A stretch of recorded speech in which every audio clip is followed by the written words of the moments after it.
Fun yet informative podcast. Hello, everyone, and welcome to Mouse House Plus. I'm Hank. And I'm John. And we're your hosts. We're covering Miss Marvel right now. This is episode 57. And this episode of Miss Marvel is number 3 of season 1, titled Destined. Destined. My voice went out. 1942. India. A group is digging through relics when we see the bangle that Kamala is wearing currently. The ruins start to come down as they split up, and Aisha and group are from another dimension. They were exiled. They're around 100 years old, except for the Crush. He's 17. He's age appropriate. John, number one, did you find the introduction in 1942 a little confusing because we didn't know what everybody looked like prior? I'm surprised, Hank. You are actually missing the more important thing here. When they pulled back from the camera, the flooring was of the 10 rings. Nice. I did not see that. They were raiding a temple of the 10 rings, which, by the way, what did I say? Achievement unlocked. Oh, I should get applause too. Come on, come on, man. Not for the first nugget of the episode. That's a good one, though. That is a good one. Yeah, that's actually a big one too, because this is still going along with the line showing that the rings and her bracelet are probably from the same wherever. But you're right. I didn't know exactly what was going on. But actually, listen. I'm a history buff, and I don't know how I missed this, or I have known this, and I've completely forgot. But I actually looked at my wife, and I was like, "What?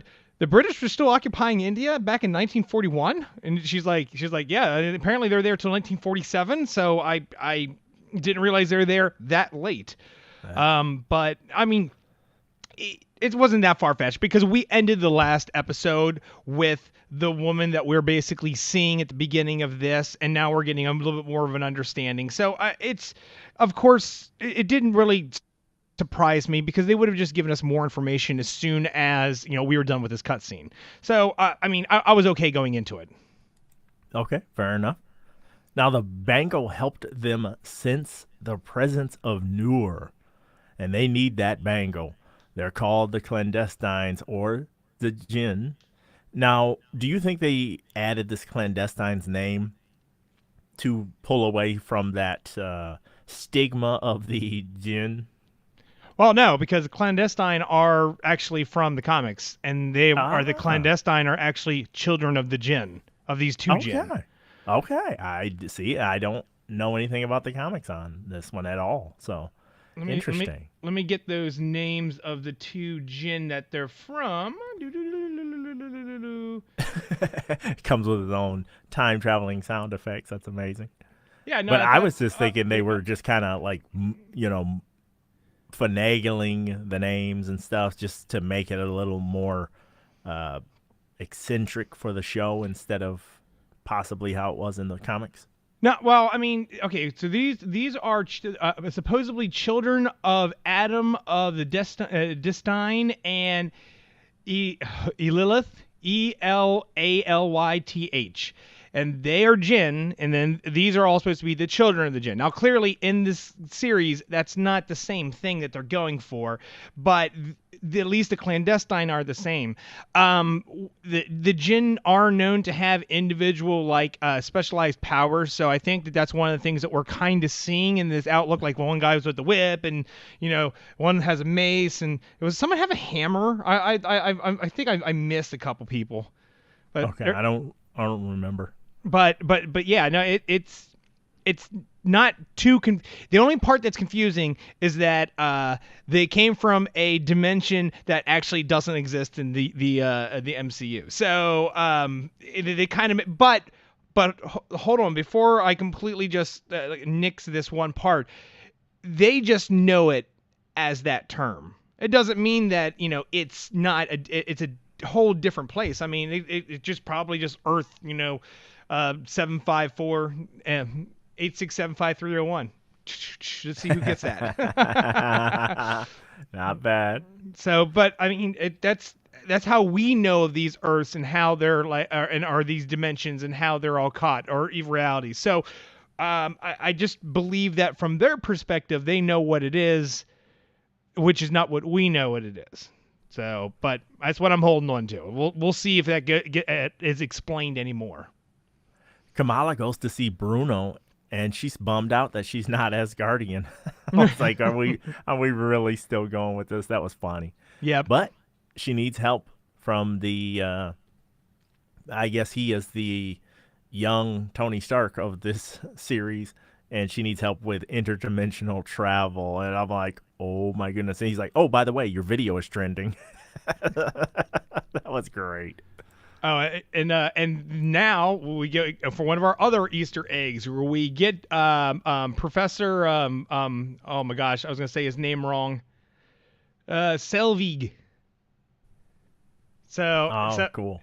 So because we saw that in the second Thor movie, how he was kind of outlining like how like dimensions, how they line up and everything, and the article that then Bruno brings up was basically like, oh, they're talking about interdimensional travel, blah blah blah, with this. I think there was like Eric Selvey, and we're like, oh, there we go, connecting to Thor.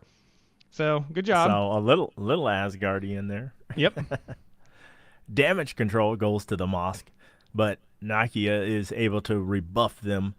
And next time you come, remove your shoes. I was like, wow, they need a warrant. I didn't think damage control adhered to warrants. Well, again, this is backing up to what is damage control anymore? Because originally this isn't what they did. They didn't go and police everything. They were cleaning up the messes. So unless I'd almost like to see a breakdown of how it is. Now, it would make sense to me that damage control would be like the new Shield-ish. But that's what Shield is for. So Shield is taking care, doing all the stuff that they do, and then you've got damage control is cleaning up the mess. So apparently now damage control is everything all rolled up in one. Interesting. So I hope they flesh that out more and maybe like show it on other shows. Or do you think it could be possible that they're not going to use damage control on other shows, so they wanted an organization that they could stay confined to this show? No, I actually think that this is going to be the MCU Phase 4's governmental organization, the primary one, because we've only seen two in the Disney Plus world, which would be Sword, but that was only dealing with like artificial life, and now we have damage control, which clearly is going after powered individuals. So I think that if we're going to continue down the road of bringing like the mutant population or any more Inhumans that may join, then this is what's going to be end up dealing with them. Oh, by the way, and this entire dimension thing puts the Inhuman thing to rest. So okay. Because she's not an Inhuman. Right. Yeah, that's true. That's a good one. Oh, and also there's another side thing here that started. So one of their additional names, I forgot. This is back from our last article. One of their other names was called the Unseen, and the interesting part about this is this goes back to the What If series, because the Watcher already basically said that there aren't that many people that he can't see except for the Unseen. So the Watcher can't see this group. Nice. So, or I mean, we're assuming that this is the same Unseen that he is talking about. But if not, that is then I'm wrong. But still, we're connecting all these things together. Nahia goes to see Kamala and tells her that she won the board member race. It's totally glossed over, which I was okay with because they were just starting to get a little too I'm running for class president-ish for my taste. So I was like, okay, that's cool that she won, but it's a good thing that they're not harping on it at this point anyway. Mm-hmm. I agree. At the pre-wedding party, there's more discussion of damage control, and we get a box from Bruno. I was kind of, I think when I was watching, I was a little shocked that eventually when she opens the box there's the mask inside, and I was like, any one of her family members could have opened that box. You know what I'm saying? It seems harmless, but given that there's a new superhero out there that's about her age and about her height and such, I was like, that seems different. What do you think? Very, very interesting fact. And you're absolutely right. Anyone could have poked into that, especially the way that she's behaving as of late. You think as a parent, you'd be like scoping things out. But I want to say that I called the mask thing too. I was like, what would he be sending? Why would it be wrapped? I'm like, ooh, I bet you it's a mask. Because I'm sitting there thinking, like, what else could it be? Like, would it be uniform wise or anything like that? And I was very happy to see that being pulled out of the box. Okay. I'll be honest, I did not have a clue what was going to be in there. I wasn't even thinking about it. I was like, I don't know. Now, Kamala gets her Uncle Ben motivation moment. That was kind of cool, that conversation she had outside. Yeah. That was her moment, I thought. And then when Kamala's dad goes to Bruno's store and he's like, "Oh, come on, let me see what you're working on," and stuff. I thought that was a little, they got to fill us in. So I guess it was a cool way to fill us in on the lore, so to speak, of that, because he's kind of shrugs that off a bit. But what was more important is that he loves pies. Yes. Including the fact that he knows that they're so synthetic, but he just loves them. I just love these things. All right, so I have a continuity issue with this, with just actual facts. So if anyone wants to look for it, I'm not trying to totally promote another podcast, but there is an interesting one out there called The Hidden Djinn.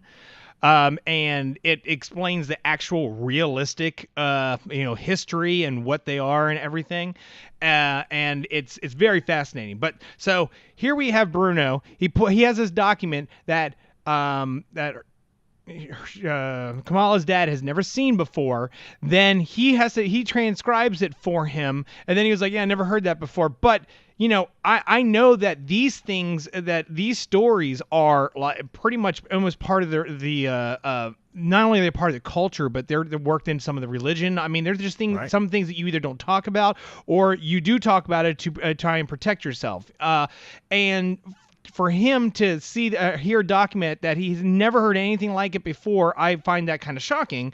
It doesn't mean that he's not totally schooled in everything. It's just that I find it funny that Bruno has a document that more than likely a lot of people have never seen before, and it's just a copy at that. So it's just a print off page.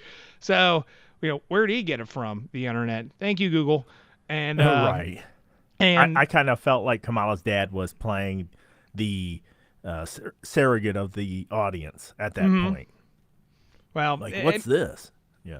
But their understanding of, or the way that they're making out the djinn in these, I think there's a lot more. But it's going to be interesting because that just means that in this world, everything that they're going to read is basically going to be talking about these characters that actually exist versus like the biblical versions that you would find in their religion.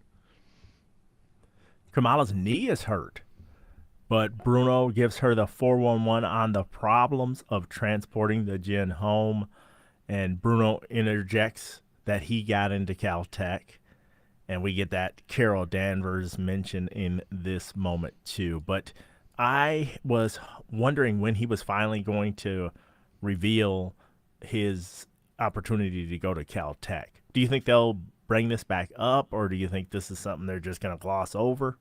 No, I think it's going to be brought back up. It's going to be one of those things that, we're going to build her up. She's going to be exciting. And then this is going to be one of the ways that she's brought back down again with the realization that her friend is leaving. Okay. Maybe one of his going away gifts would be the full uniform. Oh, that'd be awesome. Yes. And maybe they only have a 1-season arc for his character or something. I don't know. But did you find it interesting that there are problems with transporting them home? Do you think this is just a ploy they need to make what happens later in the episode happen, or do you think there's some logic behind this? I think that there's logic behind it, but I don't think that Bruno is actually using all the wits that he has. As we found out from the last Spider-Man movie, all the power in the power of a sun in the palm of your hand is nothing but an arc reactor. So that's all that they would need would be is an arc reactor. Thank you, Dr. Octavius. And so that's it.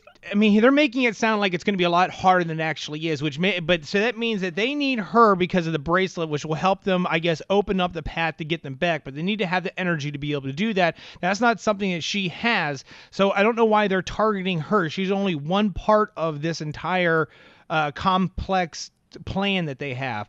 Although, and with this, immediate turnaround of, oh no, she's going to do it right now. Oh, we're going to go do this. And I didn't understand that because I was like, okay. We'll get to that. We'll get to this. Okay. So, but yeah, no, it's not something that is too far-fetched, especially if he's going off of Sylvie's notes. Kamala's mom helps her with her knee while they talk about life. I really liked this moment of the episode. Just more, like, she feels separated from them because of her secret, but the mom kind of being a little more understanding in this particular moment was really cool to see. I liked it. I mean, everything with their family is spot on. So, I mean, they have actually assembled the perfect group of people to play a faux family for television. Yeah, I agree. It's wedding time. Amir is like, I only have X amount of dollars in my account. Like, he's having concerns as all of us would have in this moment. You know what I'm saying? Where you're going to get married and you're like, like this, that, here's all these negative reasons and stuff. But his dad gives him a nice pep talk, and that seemed to help allay his fears anyway. Yeah, how he was like, "Oh, I'm surprised you had that much." Yeah, that was. I mean, good. But no, it was good because that's probably something he needed to hear. And I think a lot of us could relate to that because most of us only have so much in our accounts, Yep. And so you're like, I only have X amount and such. So I think a lot of people could relate to that moment. What a weird, strange ceremony. I'm not, dumping on anybody's, how they do things or whatever. I just found it strange, and I was going to do it to you on the podcast. John, are you ready to start the podcast? Yes. John, are you ready to start the podcast? Yes. John, are you ready to start the podcast? I muted him. It's like in threes. I was like, I said it the first time. Like, you'd be lucky to get 3 out of me. I mean, well, I mean, if think about it this way, if anything, then it's a way of making sure that you're really like thinking it through. So I mean, but I looked over at my wife. I'm like, they're all sitting. I'm like, we could have sat. I'm like, where was this? This is wonderful. And no shoes. Some of them were some of them without shoes. Yeah, they have slippers. I was like, I'm fine with the comfort that they're exhibiting. Yeah. It was funny though. The Jinn are a little intent on Kamala helping. This is a problem I had with the episode. You just introduced them to us, and they're already just like, we're going to make her help us. I found that to be just a little too aggressively pushed into the script. I can agree with you that it did kind of progress really fast. It almost feels like this would be something that you think would be culminating over an entire episode. Yes. But it's the only thing I can see is that they've spent all this time in the world where they don't want to be, and now they've finally found their key again, and now they're just so impatient that they've got to get out. Okay, because it just would have worked better had they introduced them a little earlier, Still have her do her training stuff, her training montage and all that stuff, but introduce them to us a little bit and then let it bleed into last episode and then let it bleed into this episode towards the end. They're like, okay, well, now we've been patient, just kind of have it go a little. It just felt so jarring. Like, oh, we're so nice to meet you, blah, blah, blah, blah, blah, blah, blah. She's going to help us. Yeah, like, yeah. I mean, okay. and that was the thing too. It's like, oh man, you didn't even like give her like an ultimatum. You're just like, yeah, we really need you to help. And then when she's responding, it's a flippin' wedding. It's not like she's gonna drop everything she's doing to help them whenever there's their brother wedding. And that's the other thing that got me was like, okay, you can't wait a few hours. Right. I found that really strange. Like, drop everything you're doing. Miss your brother's wedding. Like, nobody's gonna do that. Yeah. Strange. So I felt like they kind of used the plot as it kind of took a negative turn with the writing. Like they have to force it to be this thing right then and there. Well, do you think that if the series was a couple more episodes longer, that they would have had a different outcome with that? Yes, I Okay. most certainly do. And that's the first thing I thought of was like 6 episodes. It's just not enough time to flesh everybody out. Yeah.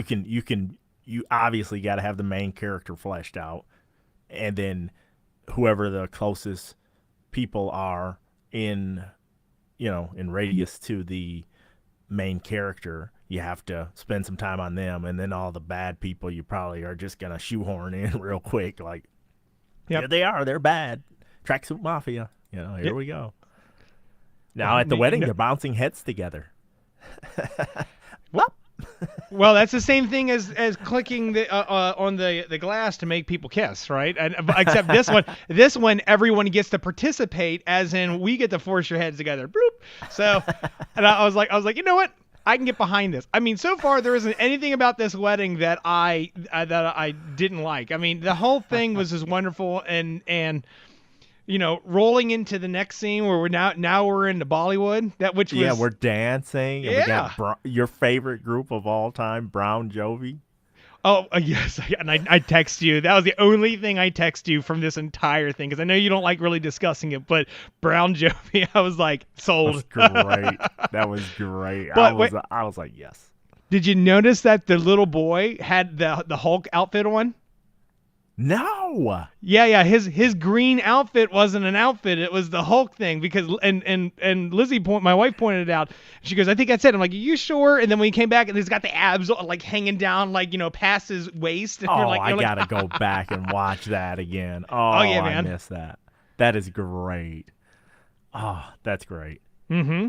So Bruno and Kamalo are about to dance, but the Jinn show up and are ready to kill everyone. Oh, and then Kamala pulls the fire alarm to get people out of there. I thought that was a decent strategy, but I don't like what happens later in the episode. We'll get to in a minute. But okay, they just show up willy-nilly. Did you believe that?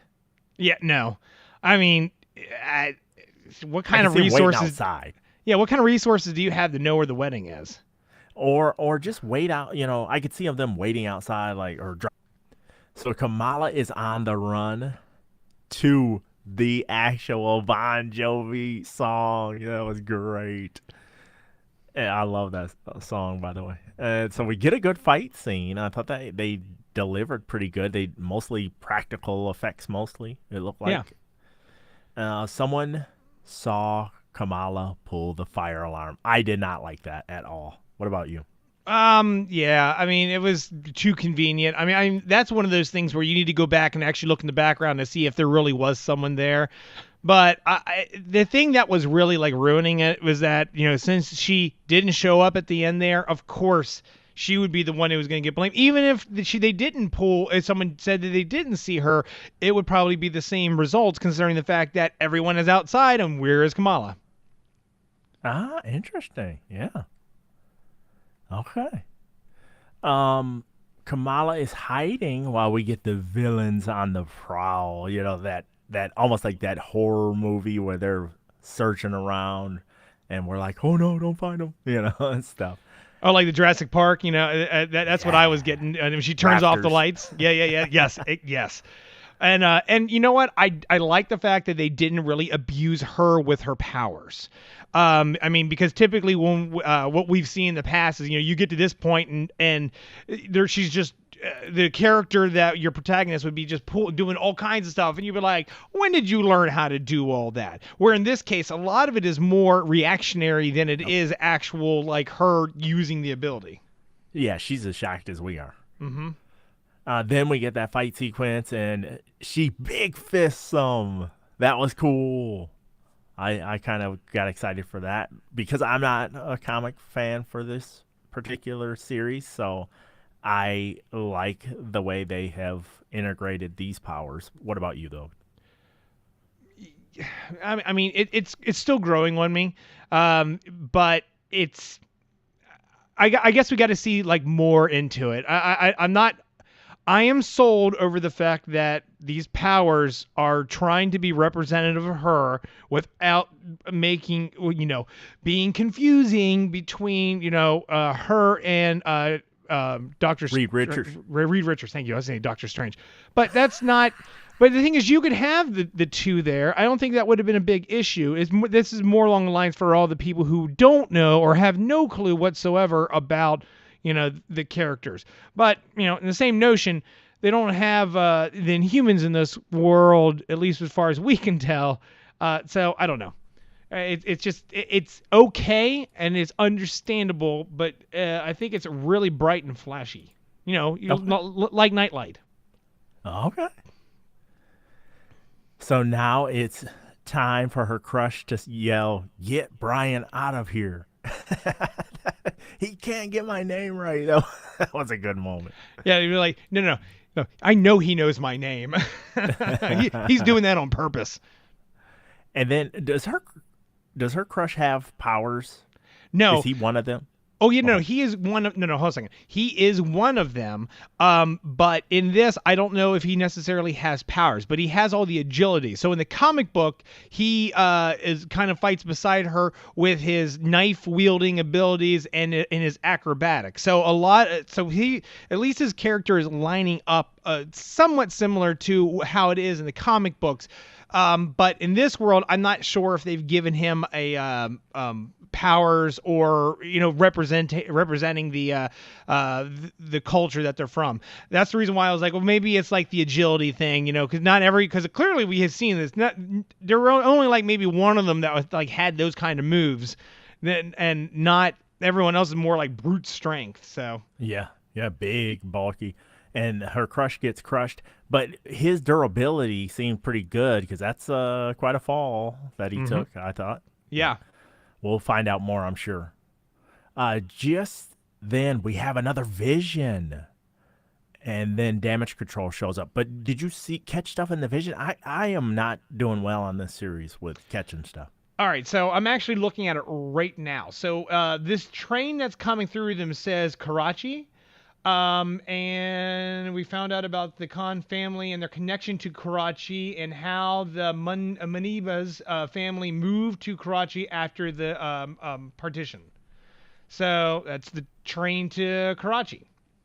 Okay. Last train to Karachi. Which, by the way, if that were me, I would be like, oh, this is like, 3D, right? So why aren't they jumping out of the way of the train coming right at them that they can see? That's a good point. There you go. Finally earned it. I mean, I would have jumped. You earned that one. Nakia sees her powers and feels betrayed. What do you think about that? I don't know what she's going to expect over the fact that she just met these people. So, I mean, I don't know. If anything, I want to talk about the fact that, this is going to take a step back, but like how that one guy like walked into the kitchen was like, "Nyah, nyah, nyah, nyah," and the guy was just like on the floor, and they're like, and then everyone was like, "Nope," and it just rolled out. They did peace out. They were like, She was like, "Everybody get out of here!" They don't budge an inch, and then Weirdo comes in there, and they're like, spins them around. they were like, "Yo, I'm out of here. They don't pay me enough." But I mean, she felt betrayed. Okay, again, she just met them, and But I don't know how she could expect them to be. I mean, they're either going to be good or bad. She doesn't know. I don't know.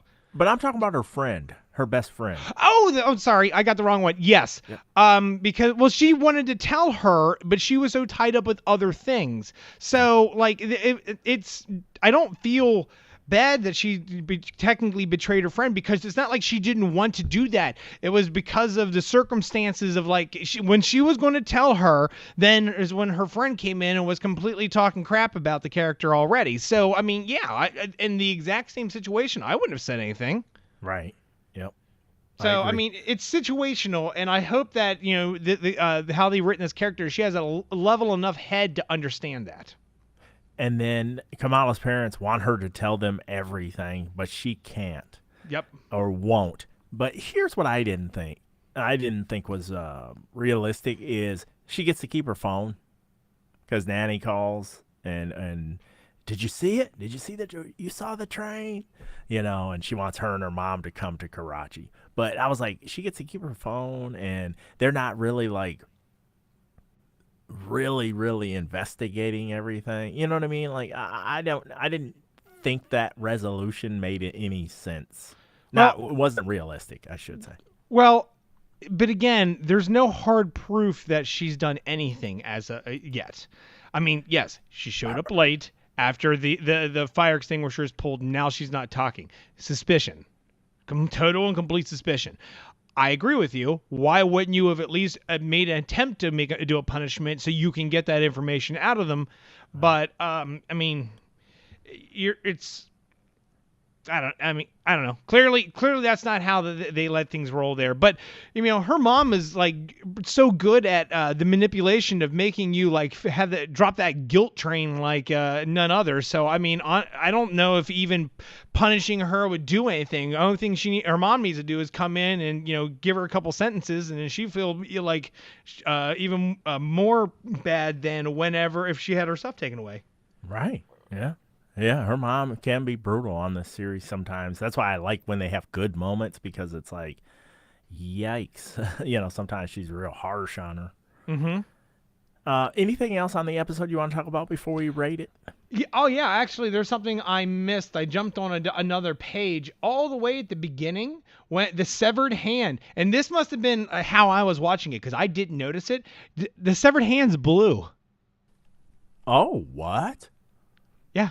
It's blue, like blue, like it is blue, like Cree blue. Yes, it is. Carol Danvers time. We get the payoff, you think? I hope so. Oh, what if the ending has Carol Danvers? It should. It better, shouldn't it? I don't know. It'd be cool though. So, but all in all, I thought it was a good episode. I mean, there's still things that need to be flushed out, but I mean, we can go in the ratings. Okay. Do you want me to go first this time?